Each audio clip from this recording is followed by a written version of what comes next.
ഈശോ മിശിഹായ്ക്ക് സ്തുതിയായിരിക്കട്ടെ. ഞാൻ മാണിപ്പറമ്പിലച്ചൻ. വിശ്വസിച്ചാലും ഇല്ലെങ്കിലും അങ്ങനെ ചില പരിപാടികളൊക്കെ ഉണ്ടാകാറുണ്ട്. പണ്ട് TV ചാനലും ഇപ്പോൾ ആണെങ്കിൽ സമൂഹ മാധ്യമങ്ങളൊക്കെ നമുക്ക് വിശ്വസിക്കാൻ പ്രയാസമുള്ള സംഗതികൾ ലോകത്തുണ്ട്. അങ്ങനെയുള്ളൊരു സംഗതിയാണ് ഞാനിപ്പോൾ പറയുന്നത്. ചരിത്രത്തിൽ സംഭവിച്ചതാണ്, പക്ഷെ വിശ്വസിക്കാൻ പ്രയാസം.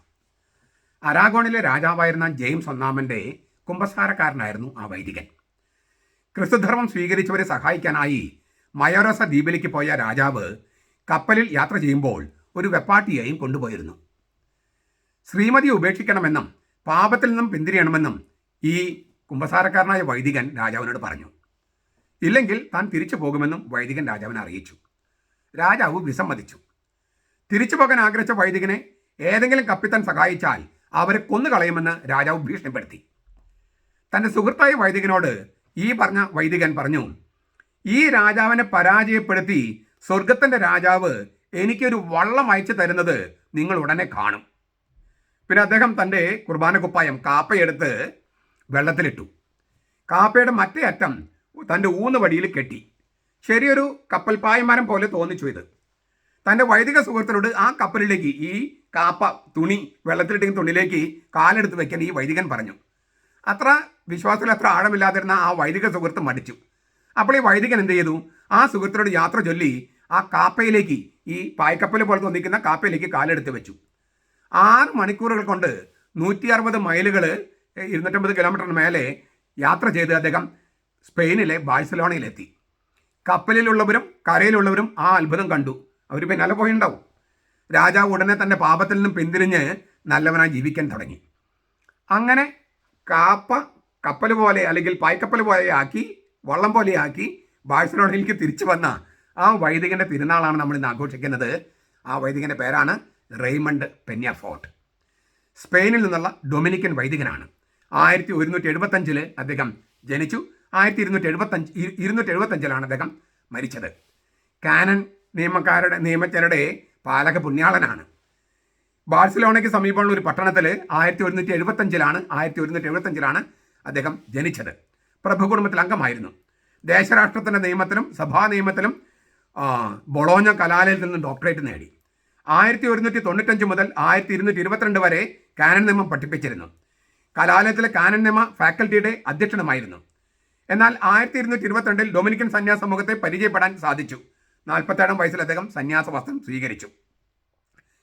ഇസ്ലാമിൻ്റെ സ്വാധീനത്തിലാകുന്ന ക്രിസ്ത്യാനികളെ മോചിപ്പിക്കാനായി പൗരസ്ത്യ ഭാഷകൾ, സവിശേഷമായി അറബി ഭാഷ പഠിക്കണമെന്ന ജനറൽ ചാപ്റ്റർ തീരുമാനം നടപ്പാക്കാൻ ട്യൂണീസിൽ റെയ്മണ്ട് ഒരു ഭാഷാ സ്കൂള് സ്ഥാപിച്ചു. പിന്നീട് പലയിടത്തും അദ്ദേഹം അത്തരം സ്കൂളുകൾ സ്ഥാപിക്കുകയും അറബി ഭാഷ പഠിക്കുകയും പഠിപ്പിക്കുകയും ഇസ്ലാമിലേക്ക് ക്രിസ്ത്യാനികൾ ആകർഷിക്കപ്പെടാതിരിക്കാനുള്ള എല്ലാ മുൻകരുതലുകളും എടുക്കുകയും ചെയ്തു. സത്യവിശ്വാസത്തോടെ അദ്ദേഹത്തിൻ്റെ കൂറാണ് ഇത് തെളിയിക്കുന്നത്. നിങ്ങൾ അരമുറുക്കി ഒരുങ്ങിയിരിക്കുവൻ, നിങ്ങളുടെ വിളക്ക് കത്തിയിരിക്കട്ടെ എന്നാണ് കർത്താവ് നമ്മളോട് പറഞ്ഞത്. ലൂക്കാസിന്റെ സുവിശേഷം 12:35.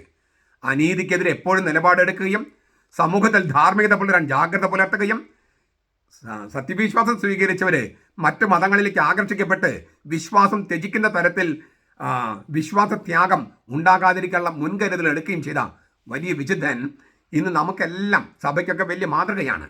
ഇപ്പം ഇസ്ലാമിലേക്ക് മാത്രമല്ല, മറ്റ് മതസ്ഥരിലേക്കും ക്രിസ്ത്യാനികൾ പലരും പോകുന്നുണ്ട്. അതേക്കുറിച്ചൊന്നും വലിയ ചർച്ചകൾ ഉണ്ടാകുന്നുണ്ടോ എന്ന് പോലും എനിക്ക് സംശയമാണ്. ഏത് സത്യവിശ്വാസം സ്വീകരിച്ച് യേശു രക്ഷകനാണെന്ന് അറിഞ്ഞിട്ട് ആ വിശ്വാസം ഉപേക്ഷിച്ചിട്ട് കല്യാണത്തിൻ്റെ പേരിലാണെങ്കിലും പ്രേമത്തിൻ്റെ പേരിലാണെങ്കിലും വിശ്വാസം ഉപേക്ഷിച്ച് പോകുമ്പോൾ അത് ദൈവത്തിന് മുമ്പിൽ വലിയ തെറ്റ് തന്നെയാണ്. സ്നേഹമല്ലേ രണ്ടുപേരും തമ്മിൽ സ്നേഹിച്ചാൽ പോരെ എന്നൊക്കെ നിങ്ങൾ ചോദിക്കുമായിരിക്കും. പക്ഷേ ബൈബിളിൽ സ്നേഹം എന്ന് പറയുന്നത് ദൈവസ്നേഹവുമായിട്ട് ബന്ധപ്പെട്ടതാണ്. അത് ഏകസത്യ ദൈവവുമായിട്ട് ബന്ധപ്പെട്ടതാണ്. ആ ദൈവസ്നേഹത്തിൽ നിന്ന് ദൈവത്തോടുള്ള സ്നേഹമാണ് സത്യവിശ്വാസം. അതിൽ നിന്ന് വീണുപോയിട്ട് പ്രേമം, പ്രണയം അതിൽ മാത്രമായി ചുറ്റിക്കറങ്ങിയാൽ അത് ദൈവസ്നേഹത്തിൽ നിന്നുള്ള വീഴ്ചയായിട്ടാണ് ദൈവം കണക്കാക്കുക. അപ്പോൾ ദൈവം അങ്ങനെ ക്രൂരനാണോ? ക്രൂരനൊന്നുമല്ല.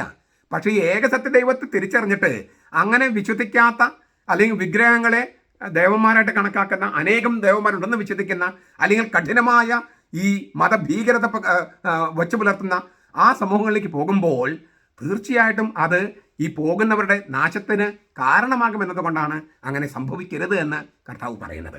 തീർച്ചയായിട്ടും സഭാധികാരികൾ വികാരിച്ചമാരടക്കം അൽമായരടക്കം സഭാ നേതൃത്വത്തിലുള്ളവർ ഈ വിശുദ്ധൻ ചെയ്തതുപോലെയുള്ള ചില മുൻകരുതലുകൾ എടുത്ത് അത് നടപ്പാക്കാൻ ശ്രമിച്ചുകൊണ്ടേ ഇരിക്കണം.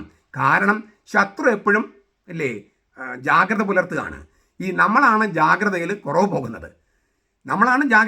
പോകുന്നത്. ഈ മത തീവ്രവാദികളും ഭീകരന്മാരൊക്കെ എപ്പോഴും പ്രവർത്തിച്ചുകൊണ്ടിരിക്കുക.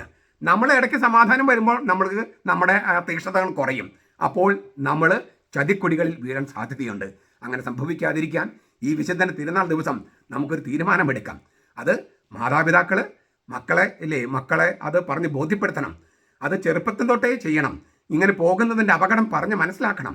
സ്നേഹം മാത്രമല്ല, പ്രണയം മാത്രമല്ല, പ്രേമം മാത്രമല്ല, ഈ ദൈവത്തോടുള്ള സ്നേഹം, ഏകസത്യ ദൈവം, അവനുള്ള വിശ്വാസം, അതുമായിട്ട് ബന്ധപ്പെട്ടാണ് സ്നേഹം നിലനിൽക്കുന്നത് എന്ന സത്യവും മാതാപിതാക്കളും വികാരിച്ചമാരും സഭാ നേതൃത്വവും ഒക്കെ വളരെ ഗൗരവത്തോടെ പഠിപ്പിക്കുക മാത്രമല്ല, മോണിറ്റർ ചെയ്യണം, പരിശീലനം കൊടുക്കണം. വെറുതെ പഠിപ്പിച്ചാൽ പോരാ. പിന്നെ ഒരാൾക്കൊരു കുറ്റം ഒരു വീട് സംഭവിക്കുമ്പോൾ അവർക്ക് അങ്ങനെ സംഭവിച്ചു എന്ന് പറഞ്ഞ് കുറ്റപ്പെടുത്താൻ പാടില്ല. നമ്മുടെ വീട്ടിലോ സംഭവിക്കാം. അപ്പോൾ അത് വരാതിരിക്കാനും നമുക്കും വരാതിരിക്കാനുള്ള ഈ മുൻകരുതലുകളാണ് നമുക്ക് വേണ്ടത്, കുറ്റപ്പെടുത്തലുകളല്ല. അങ്ങനെ ഈ വിശുദ്ധൻ്റെ ദിവസം നമുക്കൊരു ഉത്തമ തീരുമാനമെടുക്കാൻ കഴിയട്ടെ. നമ്മുടെ കർത്താവ് ഈശോ മിശിഹായുടെ കൃപയും പിതാവായ ദൈവത്തിൻ്റെ സ്നേഹവും പരിശുദ്ധാത്മാവിൻ്റെ സഹവാസവും നാം എല്ലാവരോടും കൂടി ഉണ്ടായിരിക്കട്ടെ, ഇപ്പോഴും എപ്പോഴും എന്നേക്കും. ആമേൻ.